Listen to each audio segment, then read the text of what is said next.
यस प्रस्तुतिको पृष्ठभूमिमा तरेली परेका सुन्दर पहाडहरू देखिराख्नु भएको छ, मैदानहरू देखिराख्नु भएको छ, रुखहरू देखिराख्नु भएको छ। समग्रमा मनमोहक दृश्य एउटा देखिराख्नु भएको छ। यो मेरो पुर्ख्यौली गाउँको एउटा दृश्य हो। पहाडहरू साँच्चै सुन्दर छन्। नेपालका पहाडहरू ईश्वरका प्रकृतिका वरदानहरू हुन्। तर आँखाले सुन्दरता देखिन्छ, आँखाले सायद पहाडको दुःख देखिँदैन। पहाडका दुःखहरू पनि अनेक छन्। बेरोजगारी छ पहाडमा,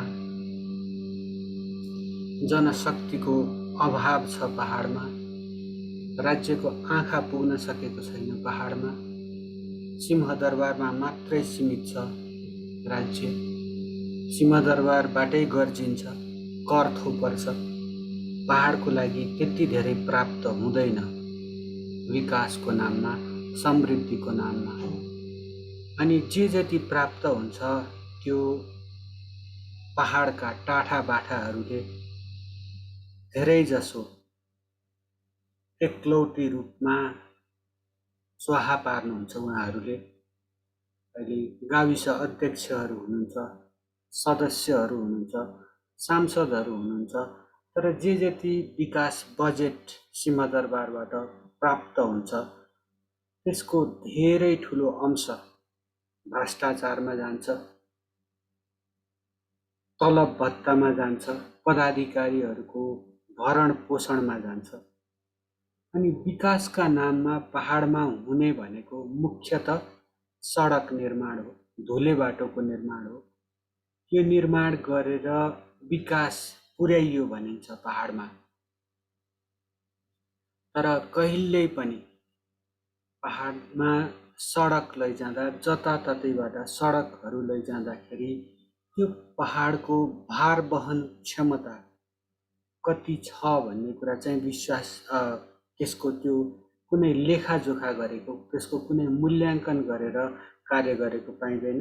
विकासको नाममा सडक लगिन्छ यति मात्र। अनि त्यो कमलो भू बनोट भएको पहाडमा जताततैबाट सडक लैजाँदाखेरि भूक्षयको घटनाहरू बढेर जान्छन्, पहिरोको घटनाहरू बढेर जान्छन्, धनजनको क्षति हुन्छ, व्यक्तिहरूको उठीबास लाग्छ।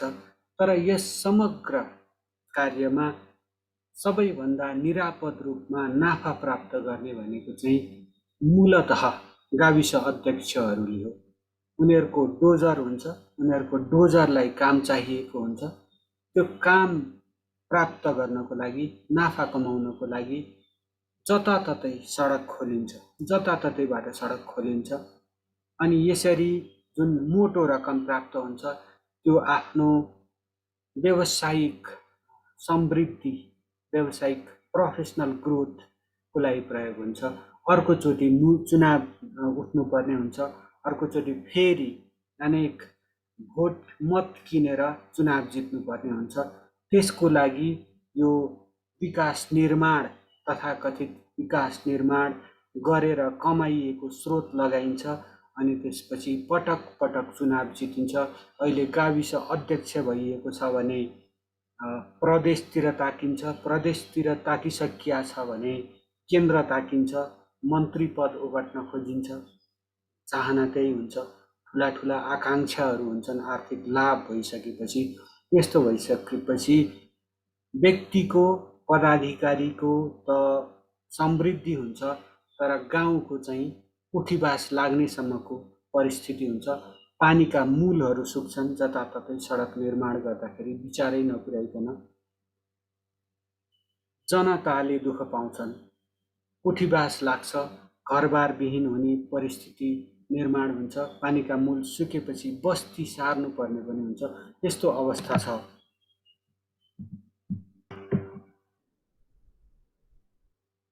अब वर्षातको समय पुनः सुरु हुन थालिसक्यो। पहाडतिर यस वर्ष पनि पक्कै पनि बाढी पहिरो जानेछ।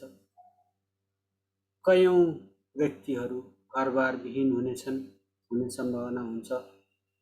यस्तो नहोस्, तर जनको क्षति पनि, व्यक्तिहरूको मृत्यु हुने सम्भावना पनि बढेर जान्छ। पहिरोमा परेर, बाढीमा परेर, अकालमा ज्यान गुमाउनु पर्ने परिस्थिति सिर्जना हुन सक्ने अहिले पनि त्यत्तिकै खतरा छ। हिजो राति सोमबार नै एकदम घनघोर वर्षा भयो काठमाडौँमा, अनि मनमा लाग्यो यो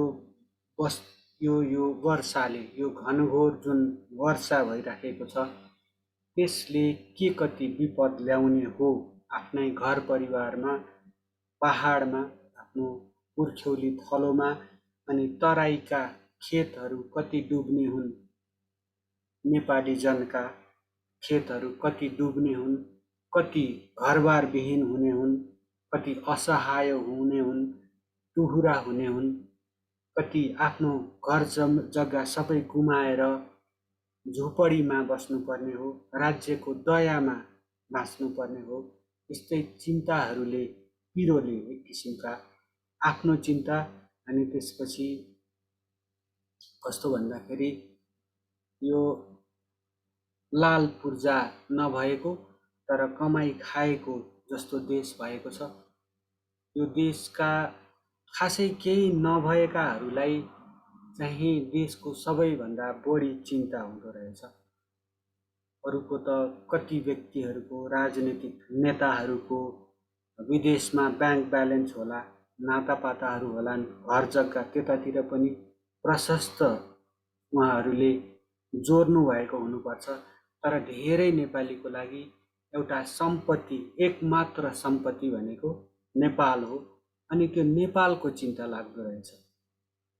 यो साँचो अन्तै सुम्पिसकिएको भनिएको देश भए पनि गजबसँग यो खासै केही नहुनेहरूलाई झन् देशको चिन्ता बढी हुँदो रहेछ। किनभने एकमात्र आश्रयस्थल भनेको उनीहरूका लागि देश मात्र, विदेश कतै छैन, यस्तो हुँदो रहेछ।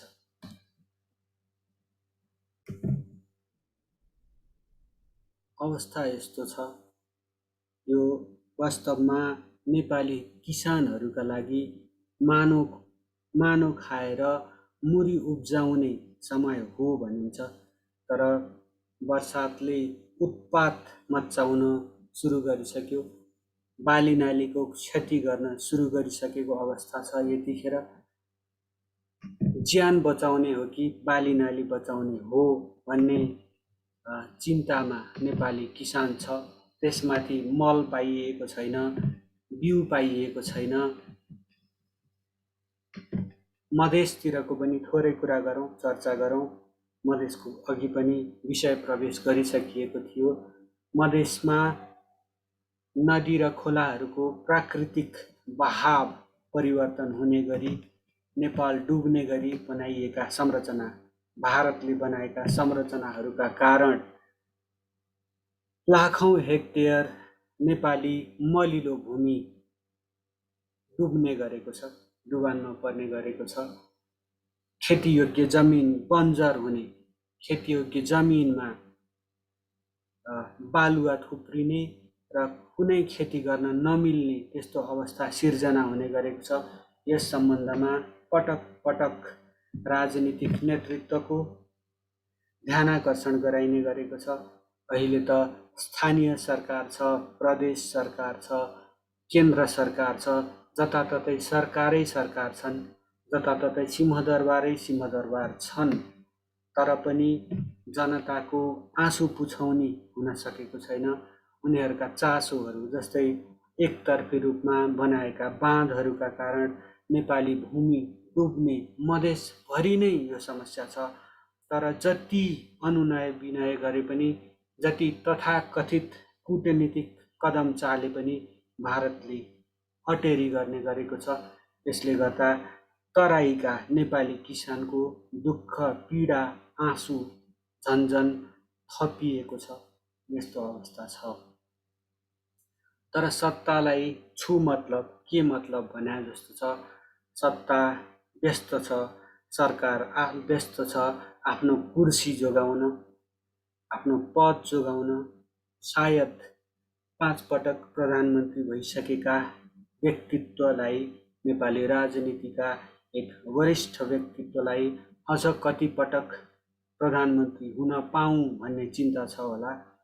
उहाँले यस्ता विषयहरूमा ध्यान दिन पाउनु भएको छैन कि रुचि देखाउनु भएको छैन कि उहाँले रुचि देखाए पनि यो कुरा उठाए पनि कटेरी गरेको जस्तो पनि देखिन्छ हाम्रो निकटको छिमेकी भारतले। तर जनताका सामु यतिखेर ईश्वर पनि देखिएका छैनन्। जनता निस्सहाय छन् पहिले जस्तै, त्योभन्दा बढी यो वर्षातको बेलामा निस्सहाय हुने गरेका छन्। त्यस्तै अर्को एउटा रिपोर्ट पनि सेयर गर्छु म यहाँहरूसम्म समक्ष। मेलम्चीको पनि चर्चा छ। यो प्रत्येक नेपालीको व्यथा हो वास्तवमा। अझ दूरदराजमा बस्ने नेपालीहरू, राज्यको पहुँचभन्दा टाढा रहेका, राज्यले नदेख्ने नसुन्ने नेपालीहरूको पीडा हो। बसौँ बाढीको डर, हिँडौँ जाने ठाउँ छैन भनेर एउटा समाचार अनलाइन खबरमा प्रकाशित भएको छ। यो लिङ्क सेयर गर्नेछु म।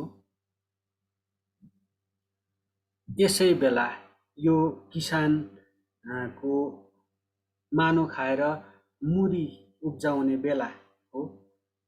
यो पानी रुच्दै भिज्दै रोपाइँ गर्ने यस्तो समय हो यो। तर यस्तो अवस्था छ, धेरै पानी परेको छ, कति ठाउँमा वृष्टि भएको पनि छैन, पानी नपरेको पनि छ। तर जे भए पनि हाम्रा जोखिमहरू आउँदा दिनहरूमा बढ्नेछन्, किन यो वर्षा झन् सघन हुँदै जाने देखिन्छ। मनसुन एक्टिभ भइसक्यो। यस्तो अवस्थामा विपदका सम्भावनाहरू पनि बढेर जाने देखिन्छ। तर यस अवस्थामा पनि खासै गरेर यो राज्य प्रत्येक वर्ष दोहोरिने विपदको बारेमा थाहा हुँदाहुँदै पनि बाढी पहिरो जानेछ, लाखौँ जनता विस्थापित हुनेछन् भन्ने, कतिको मृत्यु समेत हुन सक्नेछ भन्ने आकलन हुँदाहुँदै पनि सरकारको दायित्व चाहिँ खाली मौसम पूर्वानुमान गर्ने, फ्लड अलर्ट, बाढीको पूर्व चेतावनी जारी गर्ने अनि ढुक्क परेर बस्ने जस्तो देखिन्छ। अनि बढीमा गर्ने भनेको केही होइन, आश्वासन दिने, बाढीग्रस्त पहिरोग्रस्त क्षेत्रहरूको हवाई निरीक्षण गर्ने, केही प्याकेट चाउचाउ, केही प्याकेट बिस्किट, चिउरा अलिकति बाँड्ने अनि आश्वासन दिने।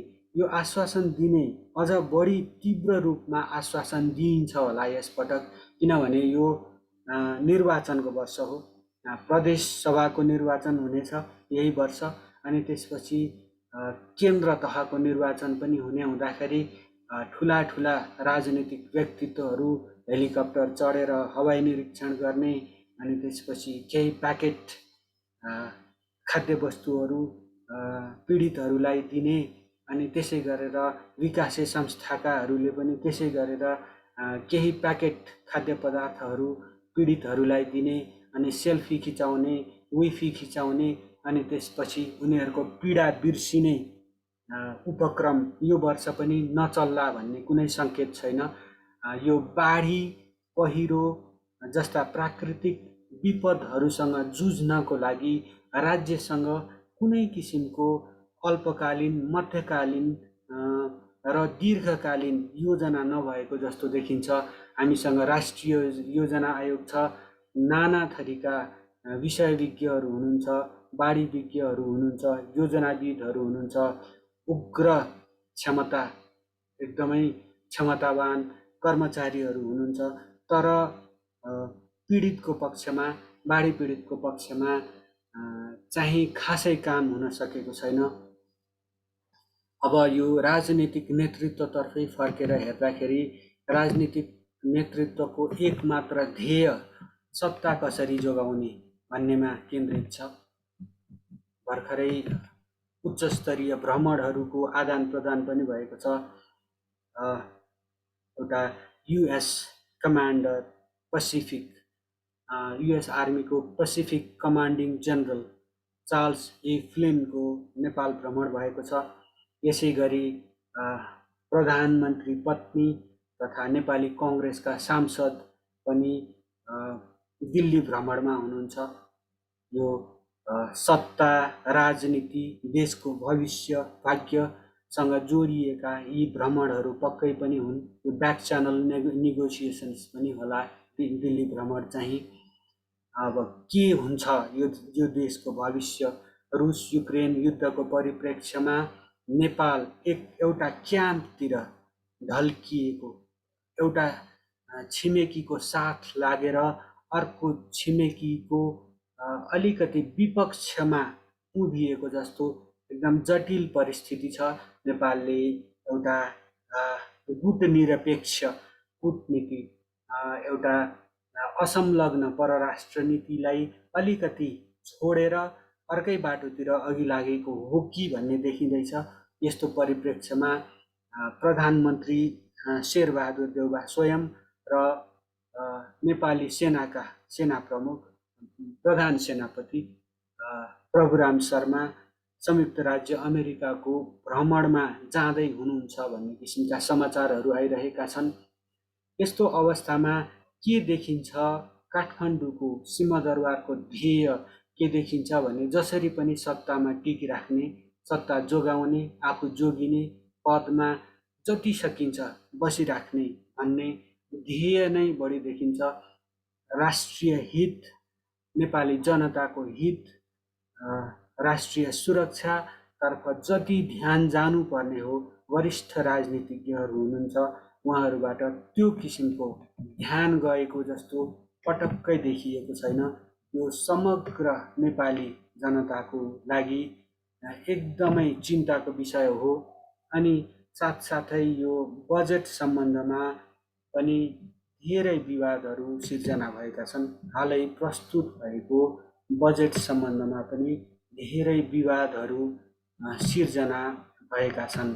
त्यसमा चाहिँ एक कनिष्ठ भूतपूर्व सरकारी कर्मचारीले त्यसमा चलखेल गरे, कैँची चलाए, करको दरहरू म्यानिपुलेट गरे भन्ने किसिमका समाचारहरू आइराखेका छन्। यस्ता समाचारहरू, यस्ता नीतिगत भ्रष्टाचारको उदाहरणहरूले एउटा यो देशको अर्थमन्त्रीको इन्टिग्रिटीमा पनि प्रश्न चिन्ह ठडिएको छ। अर्थमन्त्री मात्र किन, यस देशको राजनीतिक नेतृत्व, सत्ताको जुन नेतृत्व गरिरहेको दल र त्यसका प्रधानमन्त्री को विश्वसनीयतामा पनि कता कता यो प्रश्न उठाउने स्थिति सिर्जना भएको छ। यो समग्रमा यस्ता घटनाहरूले बडो नेपाली जनताले बडो दुःख गरिल्याएको, रगत पसिना आँसु बगाएर अब चाहिँ सुख पाइने भइयो भनेर बडो सङ्घर्ष गरेर ल्याएको राजनीतिक व्यवस्था विरुद्ध नै अनास्था जगाउने देखिन्छ। यो पक्कै पनि सुखद सङ्केत होइन। यो सङ्केत यो फेरि एउटा वान अफ इभेन्ट पनि होइन। यो एउटा एउटा मात्रै आइसोलेटेड इभेन्ट पनि होइन, एक मात्रै घटना पनि होइन।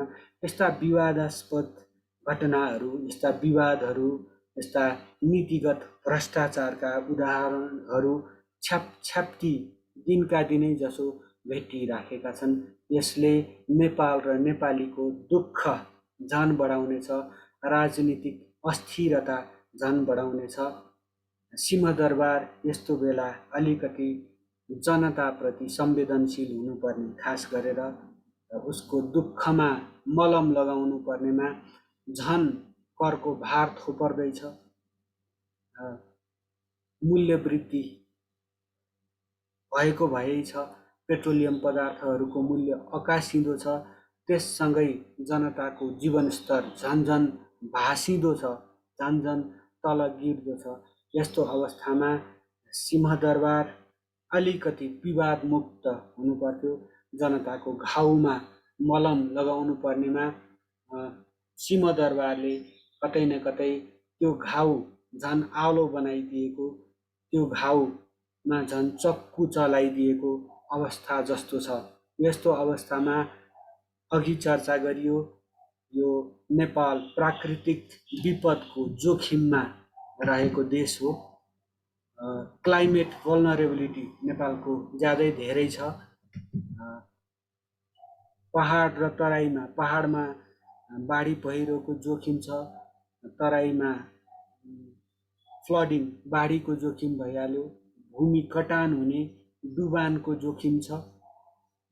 त्यसले गर्दा वर्षेनी लाखौं जनता विस्थापित हुने अवस्था छ। यो रोक्नको लागि यो हाम्रा विकास प्रयासहरू केन्द्रित भएको पाइँदैन।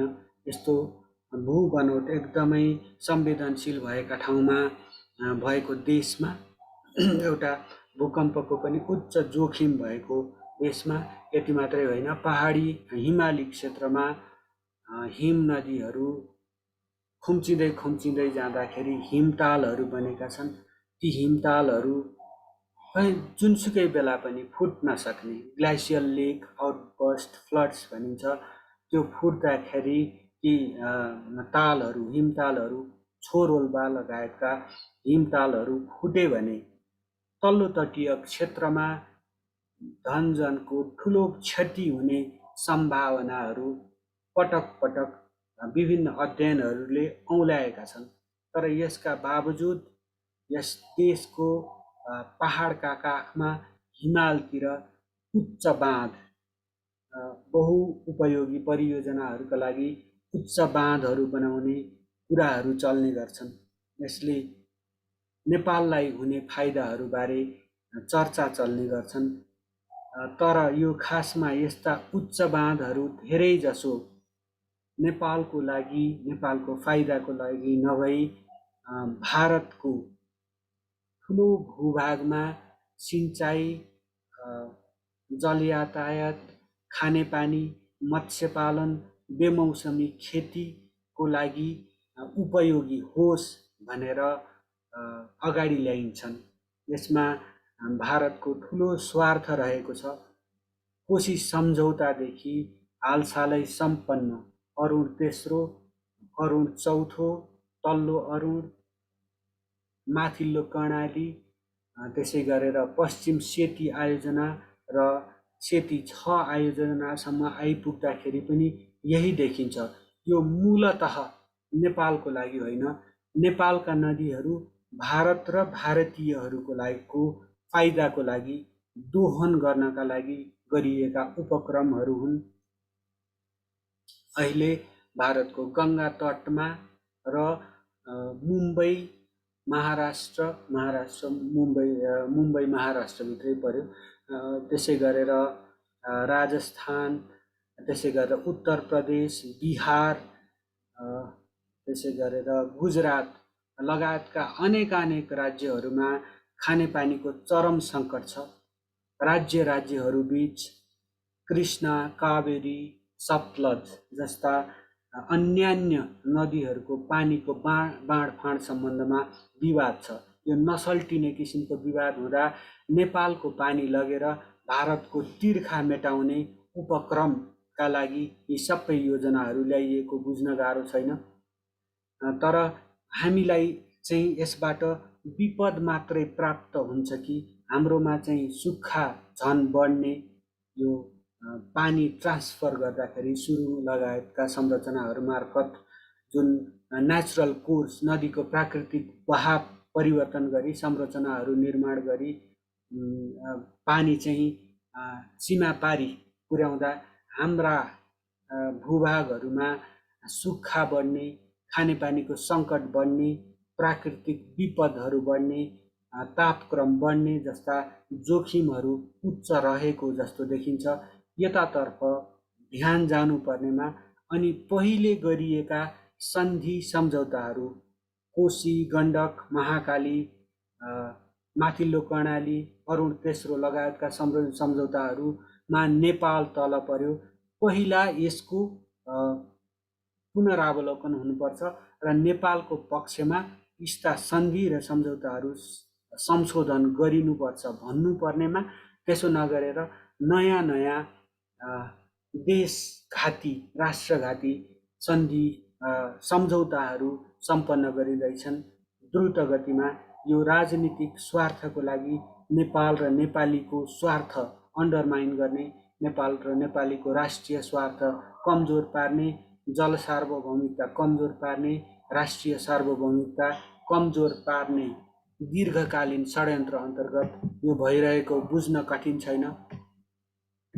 यसले हाम्रा दुःखहरू झन् थपिने देखिन्छ। अब बाढी पीडित, पहिरो पीडितहरूको कुरा गर्दाखेरि यस वर्ष पनि उनीहरूको कथा, उनीहरूको पीडा, उनीहरूको व्यथामा कुनै कमी आउने जस्तो कुनै योजना, कुनै कमी आउने गरी कुनै योजना ल्याइए जस्तो देखिँदैन।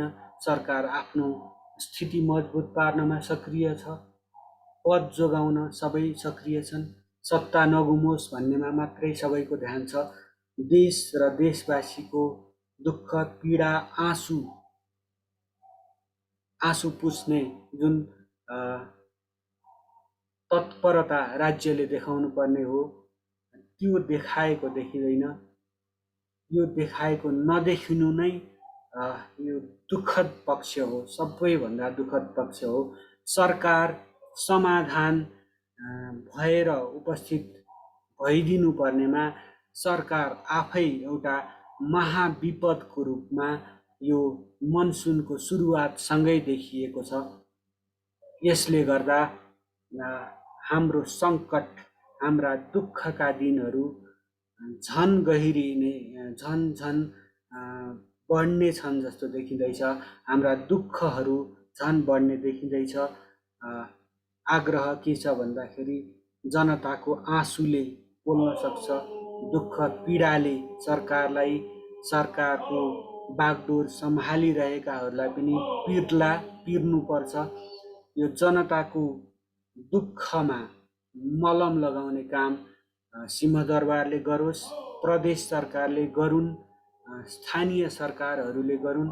यो मूक दर्शक भएर जनता बाढीमा परेको, पहिरोमा परेको, भोकभोकै बस्नु परेको, केही प्याकेट चाउचाउ, केही प्याकेट सुक्खा चिउरा आँसुसँग खानु परेको यस्तो दृश्य देखेर सिंहदरबार सिंह नभएर एउटा जनताको सच्चा सेवक भएर यसपटक उत्रियोस्, यही कामना गर्दछु, यही अनुरोध गर्दछु।